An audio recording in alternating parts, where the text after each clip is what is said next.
थालीपीठ बनवणं खूप सोपं. त्यासाठी लागणारं साहित्य जिरं, लसूण, हिरवी मिरची, आलं आणि लसणाची पात.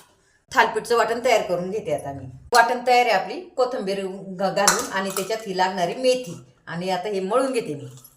वाटण टाकून घेतलं. आता हे सगळं मिक्स करते. हळद मीठ टाकून घेतलंय. आता हे मळून घ्या. कपडा वाला करून घेतलाय. पाणी टाकून घेतले. आता आपण थालीपीठ थापून घेऊया. तवा गरम झालाय. तव्याला तेल लावून घेतले ना आता मी हे थालीपीठ तव्यात टाकून घेते.